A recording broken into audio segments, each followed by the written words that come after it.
Baruch Spinoza vivió en una época en la que pensar libremente no era solo un acto de valentía, sino un peligro real. Nacido en 1632 en Ámsterdam, dentro de una comunidad judía sefardí, pronto mostró una inteligencia que lo distinguía del resto. Pero su inclinación por la filosofía y la duda lo convirtieron en un problema para quienes creían en la autoridad absoluta de la tradición. A los 23 años fue excomulgado de su comunidad, con una condena tan severa que ni siquiera su familia podía hablarle. Su pecado no fue otro que pensar demasiado, cuestionar la existencia de un Dios personal, negar la inmortalidad del alma y afirmar que la religión era, en gran parte, una construcción humana para imponer obediencia. Recuerda suscribirte, activar la campanita y dar tu opinión. ¿Qué consejo te parece el más valioso? Lejos de ceder, Spinoza abrazó su nueva vida en el exilio intelectual con una serenidad sorprendente. No buscó refugio en ninguna otra fe, ni trató de recuperar su estatus social. Se dedicó a vivir de manera humilde, trabajando como pulidor de lentes mientras escribía obras que cambiarían la historia de la filosofía. Su Ética, publicada póstumamente, propuso una visión del mundo donde Dios no era un ser separado del universo, sino la totalidad de la naturaleza misma. La felicidad, decía, no se encuentra en la riqueza ni en la fama, sino en el entendimiento, en la capacidad de ver el mundo con claridad y aceptar su inevitabilidad sin temor ni desesperación. Quienes lo conocieron lo describieron como un hombre tranquilo, casi inalterable, cuya filosofía no era solo teoría, sino una forma de vida. Creía que el secreto de la libertad estaba en comprender la naturaleza humana y aceptar que muchas de las cosas que nos atormentan son producto de la ignorancia o la pasión descontrolada. Si hay alguien que puede ofrecer consejos prácticos sobre cómo vivir sin miedo, sin odio y sin angustia, es él. Sus ideas no prometen consuelo fácil, pero sí una forma de existir con dignidad y paz interior. El primer consejo de Spinoza es simple pero transformador. Deja de luchar contra lo inevitable. La mayoría de los sufrimientos humanos provienen de nuestra resistencia a la realidad, de nuestra incapacidad para aceptar que el mundo no está diseñado para satisfacer nuestros deseos. Queremos que las cosas sean diferentes, que la vida siga nuestros términos, pero la naturaleza no se rige por lo que queremos. No hay en la naturaleza nada contingente. Todas las cosas han sido determinadas por la necesidad de la naturaleza divina para existir y obrar de una cierta manera. Escribió, en otras palabras, el universo sigue sus propias leyes, y nuestra frustración viene de no comprenderlas o de querer que sean distintas. Aceptar la realidad no significa resignarse pasivamente, sino aprender a verla con claridad. Spinoza insistía en que el conocimiento es la clave para la libertad. Cuando comprendemos por qué suceden las cosas, dejamos de sentirnos víctimas del destino. Si algo nos causa dolor, en lugar de quejarnos, debemos preguntarnos, ¿es algo que puedo cambiar? Si la respuesta es no, entonces luchar contra ello solo nos traerá sufrimiento innecesario. Y si la respuesta es sí, entonces la acción reemplaza a la queja. Spinoza no decía que no sintiéramos emociones, pero sí que no debíamos ser sus esclavos. Este consejo es especialmente difícil de aplicar porque nos aferramos a nuestras expectativas, a la idea de que el mundo debería ser justo, que el amor debería ser eterno, que la gente debería actuar según nuestras ideas de moralidad. Pero la naturaleza no se detiene por nuestras quejas. Aprender a ver las cosas como son, sin distorsión, sin ilusiones y sin esperar que el universo se acomode a nosotros, es el primer paso para la tranquilidad.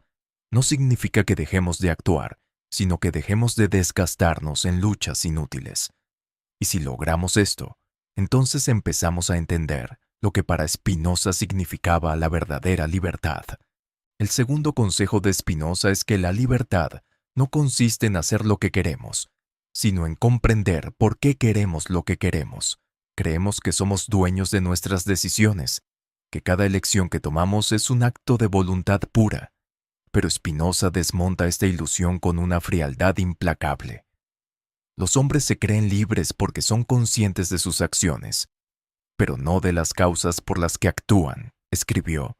No hay libre albedrío en el sentido en que solemos imaginarlo.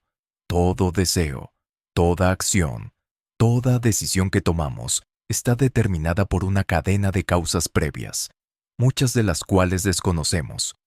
Para Spinoza, la verdadera libertad no es la capacidad de elegir arbitrariamente, sino la de entender por qué hacemos lo que hacemos. Solo cuando comprendemos las causas que nos mueven, podemos actuar con plena conciencia. Si nos dejamos arrastrar por las pasiones, el miedo, la ira, el deseo irracional, somos como hojas en el viento, movidos por fuerzas que no controlamos. Pero si entendemos la naturaleza de nuestras emociones y las razones detrás de nuestros impulsos, dejamos de ser esclavos de ellos.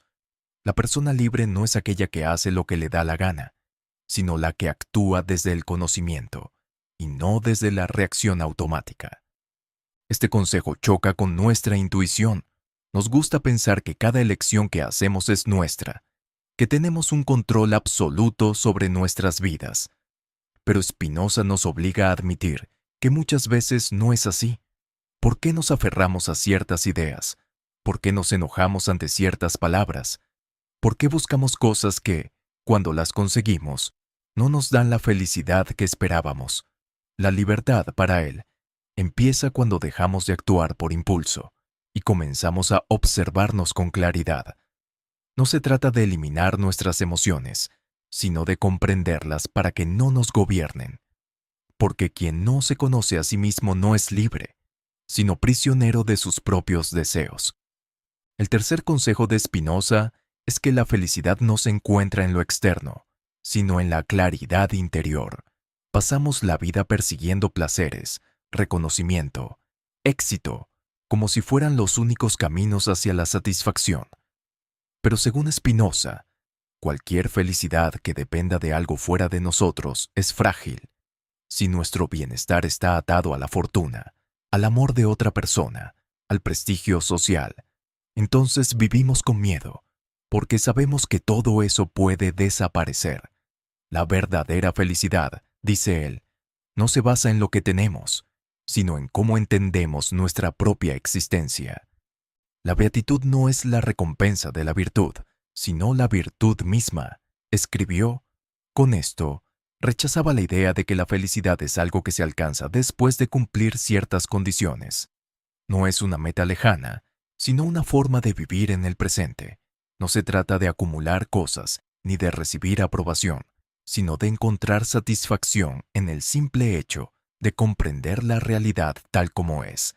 La felicidad no es un premio que llega después de haber hecho lo correcto, sino que hacer lo correcto es, en sí mismo, la mayor fuente de felicidad.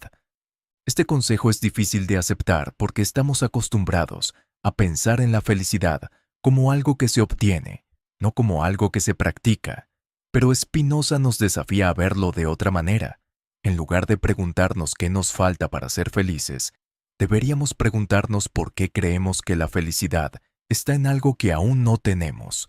La alegría, según él, no viene de lo que poseemos, sino de la claridad con la que comprendemos nuestra propia existencia. Y quien entiende esto deja de vivir esperando que algo externo lo complete.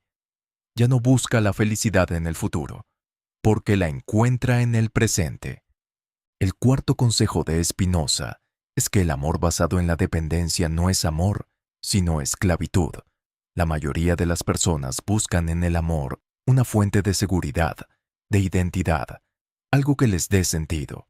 Pero para Spinoza, el amor no debería ser una cadena que nos ate al otro, sino una expresión de nuestra propia naturaleza libre.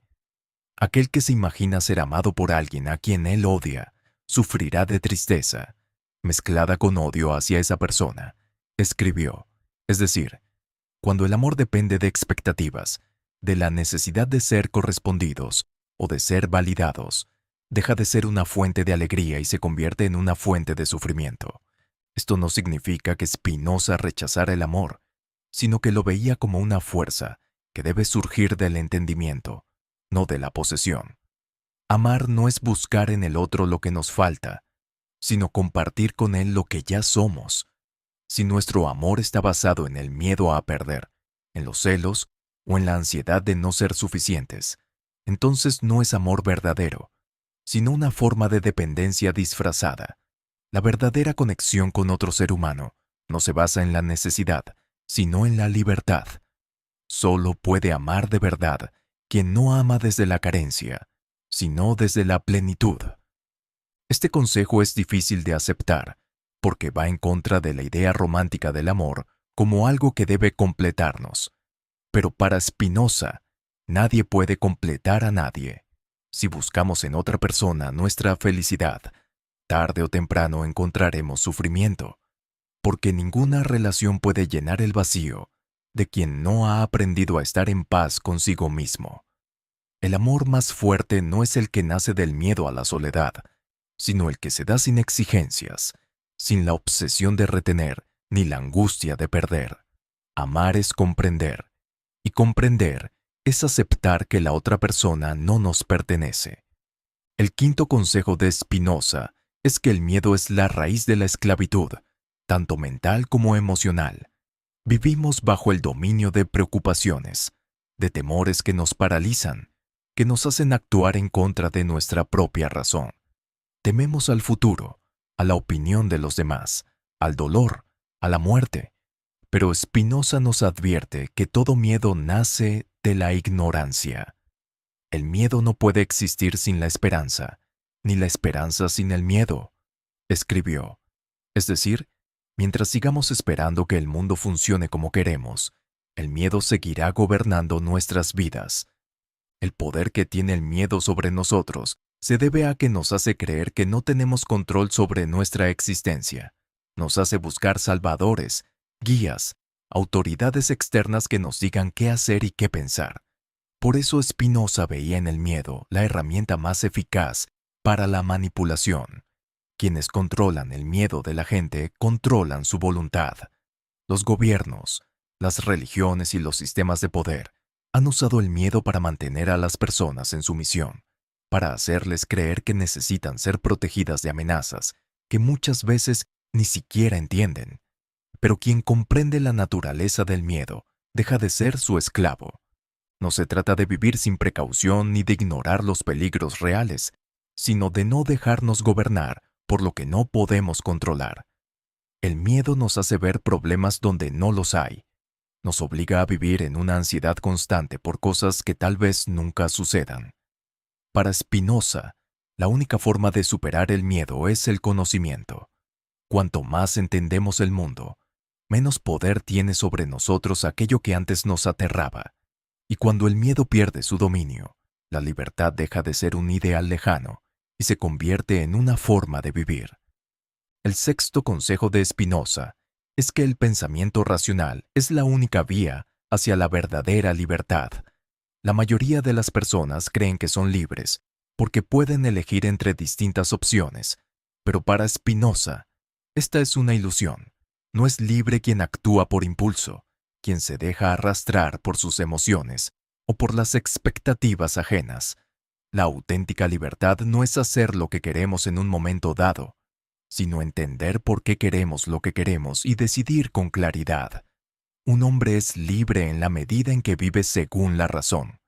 Escribió, no significa que la razón deba anular las emociones, sino que éstas no deben gobernarnos sin nuestro entendimiento. El problema es que muchos confunden la libertad con la satisfacción inmediata de sus deseos. Pero Spinoza nos advierte que la persona verdaderamente libre no es la que sigue cada impulso, sino la que ha comprendido la naturaleza de sus propios pensamientos. El enojo, la envidia, la codicia, el apego descontrolado, todas esas emociones que nos atrapan son obstáculos para la libertad. No porque sean malas en sí mismas, sino porque nos nublan el juicio, nos convierten en esclavos de reacciones automáticas. La razón no es fría ni carente de humanidad, como algunos piensan, sino el camino que nos permite actuar en función de lo que realmente es bueno para nosotros. Este consejo no significa que debamos ser completamente racionales todo el tiempo, pero sí que la razón debe ser nuestra guía. Spinoza nos muestra que cuanto más entendemos el mundo y nuestra propia naturaleza, menos dependemos de ilusiones y falsas expectativas. La libertad no es vivir sin reglas, sino vivir con entendimiento. Y quien ha alcanzado este estado ya no es prisionero de su entorno, porque ha encontrado dentro de sí mismo la fuente de su propio poder.